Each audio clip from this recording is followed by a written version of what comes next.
Bueno, y desde el viernes pasado las redes sociales se llenaron de tendencias y comentarios que duraron todo el fin de semana frente a dos hechos que se dan en medio de la intensidad que han tenido las discusiones de la reforma eléctrica y la aprobación de la miscelánea fiscal.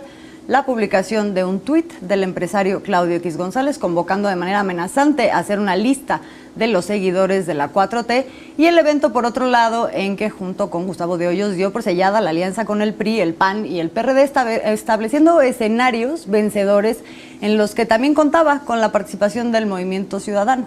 Al parecer, PRI, PAN y PRD sí van de la mano de las cúpulas empresariales, mientras que el Partido Naranja decidió pintar su raya, si no en el ámbito legislativo, sí electoralmente.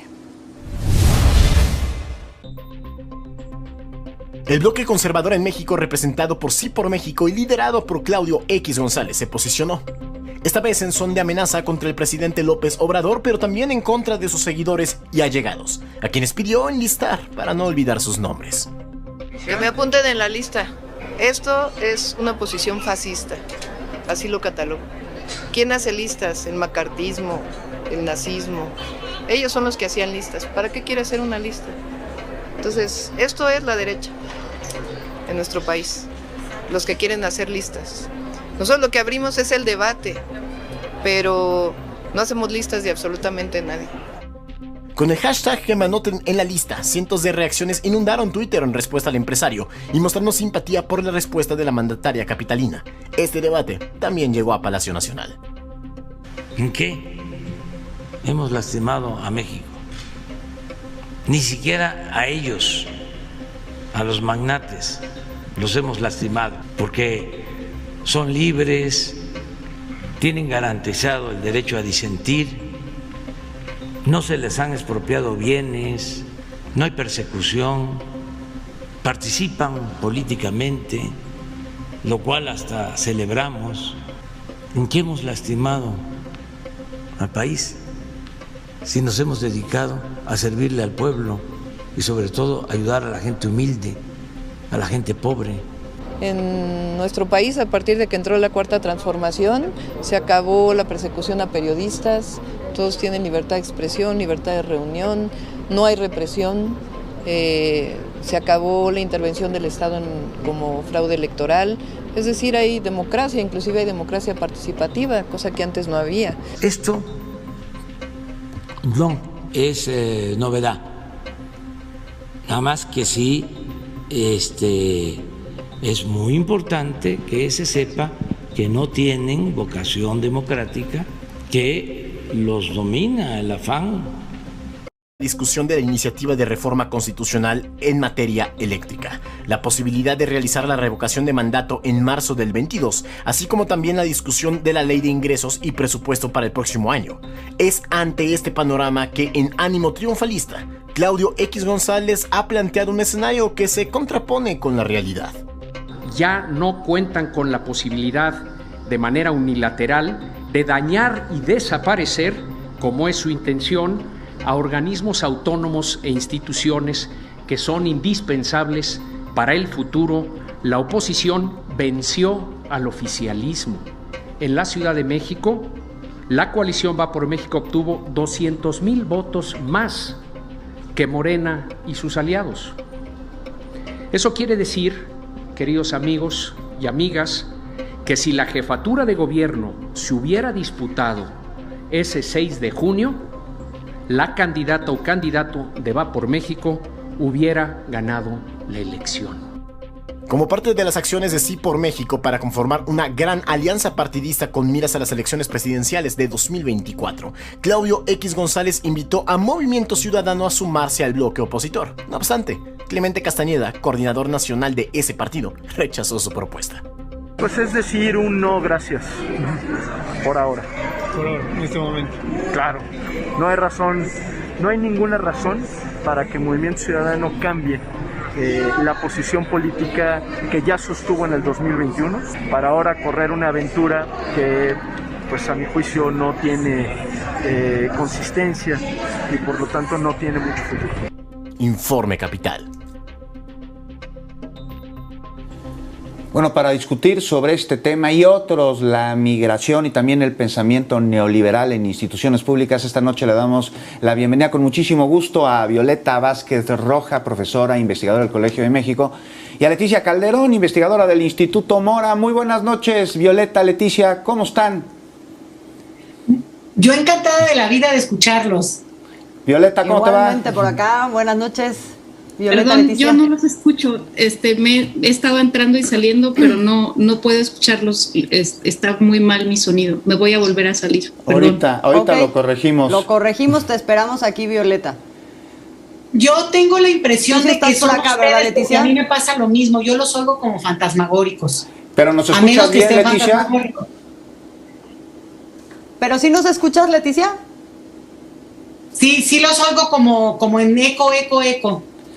¿Ustedes me oyen a mí? Pues vamos a iniciar, Leticia, la conversación. Nosotros te escuchamos muy bien. Pues, ¿cómo ves esta lista negra de Claudio X González, Leticia, en la que pues amenaza a quienes impulsaron al actual gobierno? Yo me pregunto, no sé tú qué opines, pues ellos no están en la lista porque quienes impulsaron a que el gobierno cambiara, pues fueron aquellos empresarios que empobrecieron al pueblo, que no apoyaron el incremento del salario mínimo, quienes impulsaron a que haya un cambio también son el Partido Revolucionario Institucional, sus hoy aliados, o se refiere Claudio X González nada más a quienes están llevando a cabo un cambio debido a esto que te estoy mencionando, porque de ser así, pues está siendo tan populista como él dice repudiar al populismo, y de ser así, que me anoten en la lista.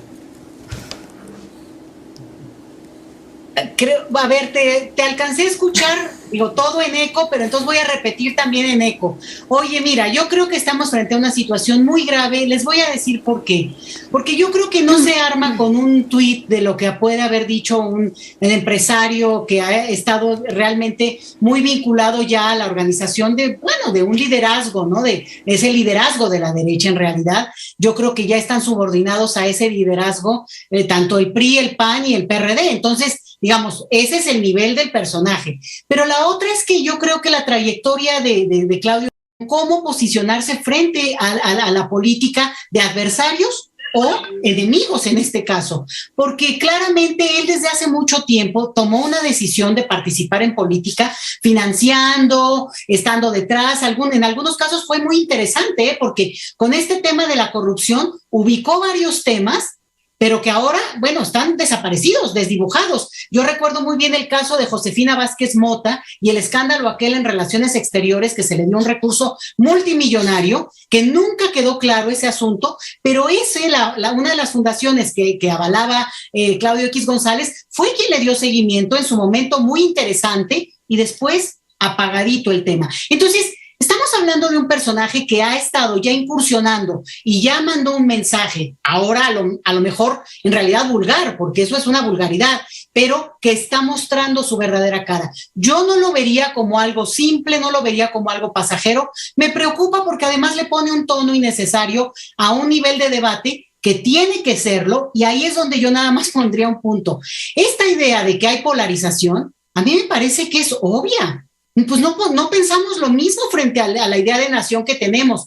El problema es cuando la polarización supone acallar una voz y no respetar en todo caso procesos electorales. Pero de otra manera, estamos hablando de la democracia, y la democracia es posicionar opiniones distintas. Esto de llamar a una posible reprimenda, si en algún momento yo estuviera en el poder, porque entonces voy a tomar la nota, me parece que habla de esta trayectoria, y de ahí mi comentario de que no me parece que hay que tomarlo a la ligera para nada. Ahora, ya estás aquí, Violeta. ¿Ya nos escuchas? Hola, sí, ya los escucho por teléfono. ¿Quieres agregar algo a esto? Perdóname, pero es que no pude escuchar nada, entonces... No te preocupes. Estamos hablando del tuit de Claudio X González y en general como de la alianza que se plantea desde la cúpula empresarial con ciertos partidos que ya muy claramente se han decantado en un suerte de bloque electoral, y que también hemos visto en materia legislativa. Yo lo que les preguntaría es, sin duda, el comentario de Claudio X González es preocupante en tanto que es autoritario. Sin embargo, también ha venido siendo cada vez más suficientemente claro cuál es la agenda que defiende Claudio X González. Por tanto, también estos partidos que se han mostrado claramente como parte de ese bloque, junto con la cúpula empresarial. No sé si eso es mejor, es decir, esta desnudez, que, por ejemplo, un caso como el de Movimiento Ciudadano, que dice, no, o sea, que se plantea como si fuera una cosa diferente, cuando en realidad, pues un poco ha venido defendiendo la misma agenda en términos legislativos. ¿Cómo ven?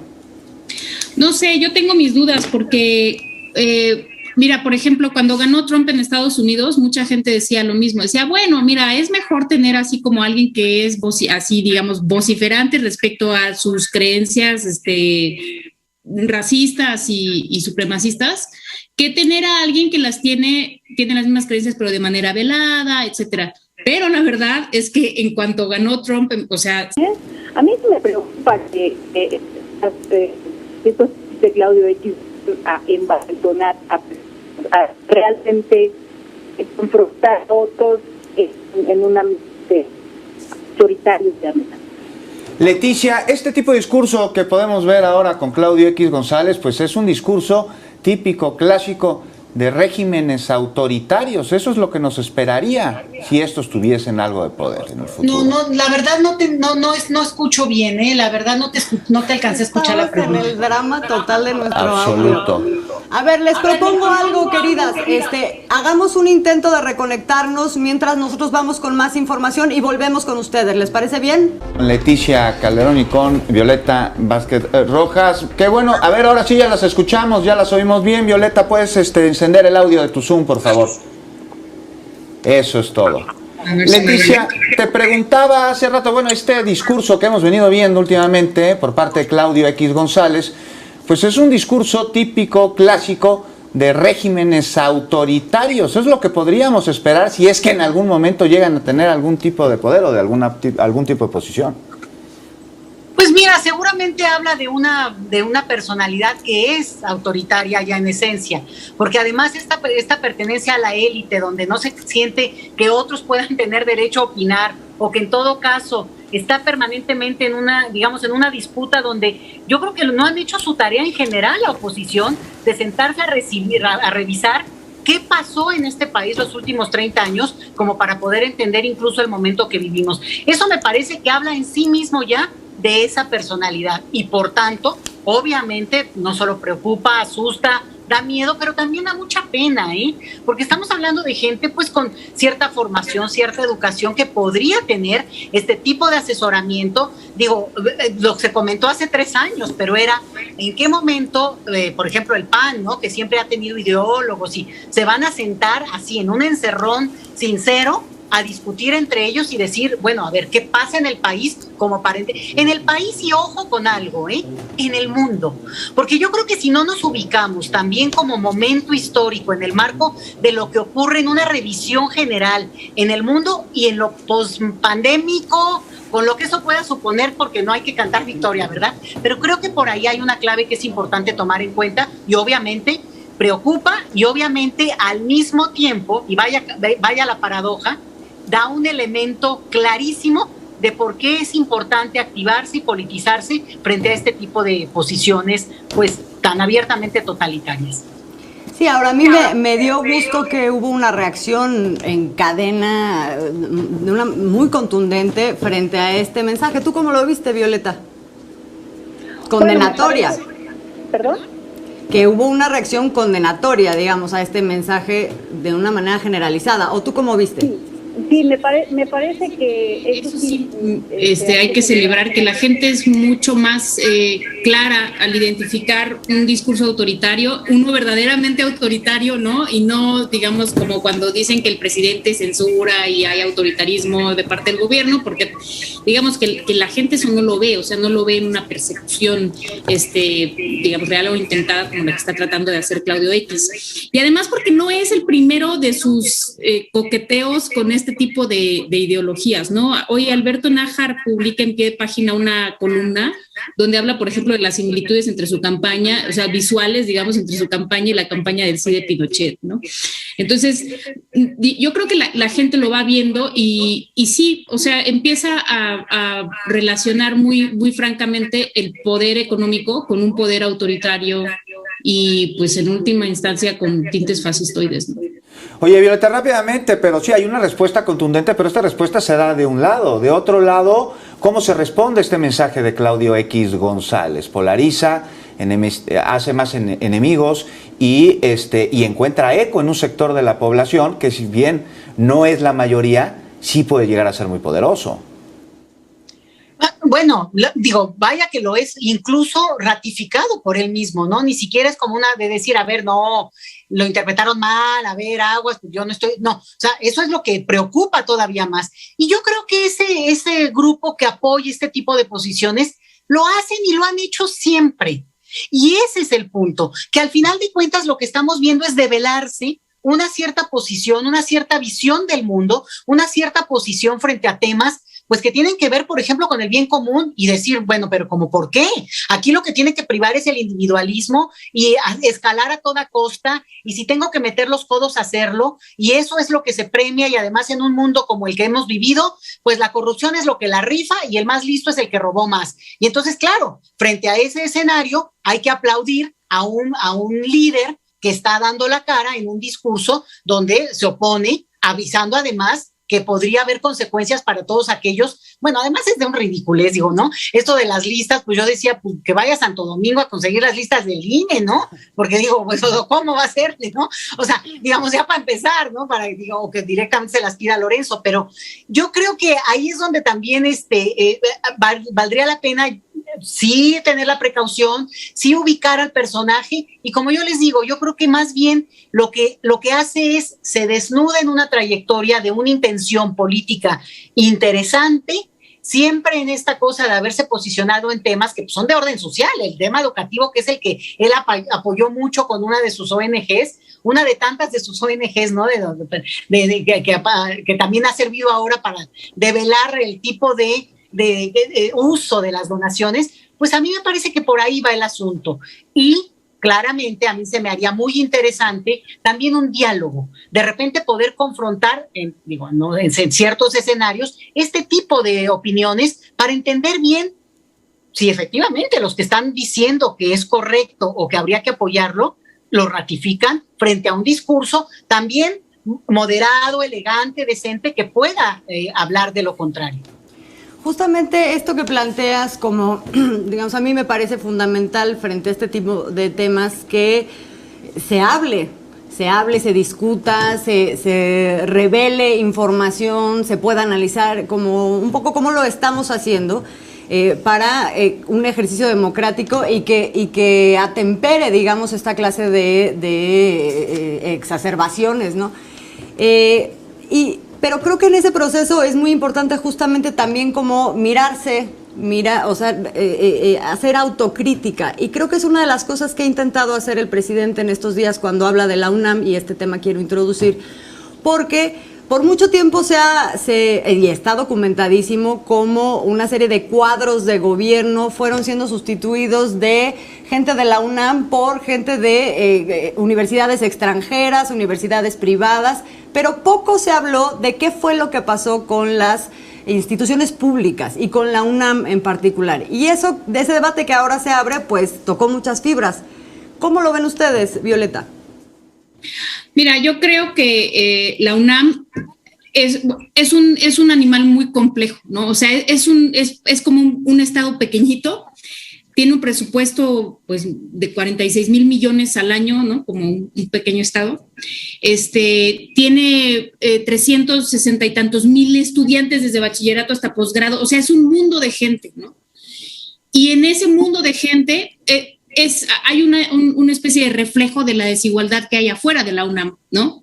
Entonces es un lugar heterogéneo, sumamente desigual, con unas brechas enormes entre autoridades y estudiantado, Y eso lo pudimos ver, por ejemplo, en todos los paros que hubo antes de la pandemia, donde las autoridades estaban ciegas, sordas y mudas ante las denuncias y las demandas sobre todo de las estudiantes, lo que llevó a multitud de paros y de enfrentamientos incluso violentos. Entonces, la UNAM ha estado en un proceso, pues no voy a decir que de descomposición, pero sí en un proceso de crisis. En marzo hubo paros en 13 facultades porque no se completaban los salarios de los profesores de asignatura, que por cierto es el 70% de la planta de profesores de la UNAM. Es desproporcionado el número de profesores que no son de tiempo completo. Entonces, cuando se habla de la UNAM y se dice que todas estas cosas las están aquejando, que el modelo neoliberal finalmente permeó la universidad y la puso en jaque y la puso en crisis, eso es algo, pues, no es una mentira, ni es una exageración, ni es un ataque a la universidad. Y creo que, es normal que la gente sienta pertenencia a su universidad y quiera defender la universidad, pero también es verdad que la universidad ha estado pasando por una serie digamos, como de crisis cíclicas que convendría revisar, ¿no? Entre otros, por ejemplo, también el caso de la corrupción, del dispendio en la alta burocracia, que está muy bien documentado, por cierto, en un reportaje de 2019 de Sósimo Camacho en Contralínea. Y, en fin, o sea, creo que es un tema bastante complejo. Ciertamente la UNAM no es una sola cosa, pero sí hay que reconocer que está plagada de desigualdades. Y en este reconocimiento, Leticia, bueno, pues el discurso general por parte de un sector de la población es que el presidente está atacando a la UNAM o instituciones públicas. ¿Tú cómo lo ves? ¿Lo está atacando o está atacando a grupos que a su vez ellos sí están atacando las instituciones públicas y con eso estaría defendiendo a la UNAM y a otras?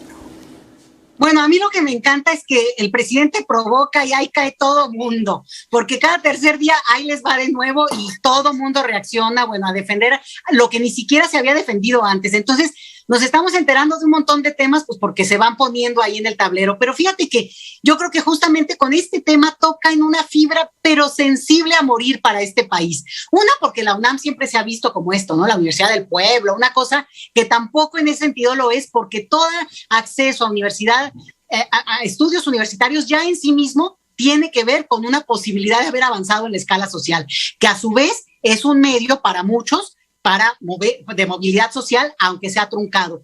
Y yo creo que justamente aquí el punto es, no que si yo o ustedes o mi primo o una tía que es científica se volvió neoliberal y por tanto individualista, egoísta y que nada más quiere acumular recursos, sino una cuestión que tiene que ver con la ideología predominante, que priva además en la educación en general. A ver, no nos podemos dejar, engañar. El retiro de la clase media de la educación pública desde nivel primaria, bueno, kinder si ustedes quieren, primaria, secundaria, prepa, porque hasta ese punto, entonces, después probablemente a nivel universitario, las clases medias empiezan a buscar la universidad pública, pero ese retiro sistemático desde hace 30 años es producto justamente del predominio neoliberal.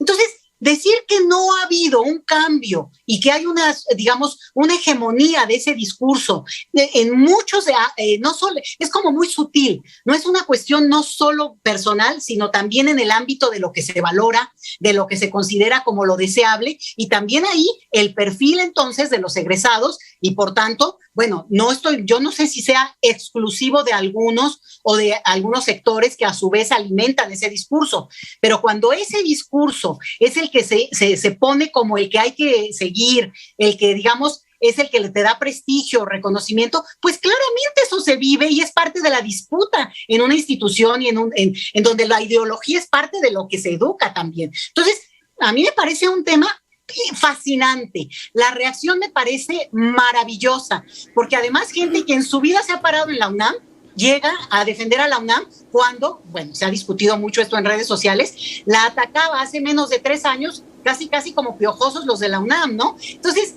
creo que abre heridas interesantes porque la fineza del punto de lo que realmente hay que discutir se trata de ocultar con un discurso mafufo, francamente, de gritar Goyas y apoyar a los Pumas de la UNAM, que bueno, vivan los Pumas de la UNAM. Sí, vivan los Pumas, sin duda. No, y muy sana esta discusión, justamente, que se abran cosas que no se habían tocado en mucho tiempo.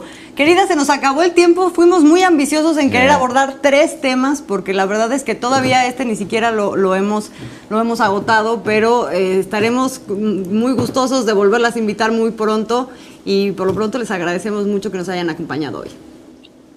Un abrazo. Muchas perdón gracias. Con tantos rollos del sonido, pero bueno. Hombre, así pasa con la tecnología. Y bueno, ya nomás para acabar, ya vimos a los que antes criticaban a la UNAM y a sus académicos de grillos, ahora sí salieron azul.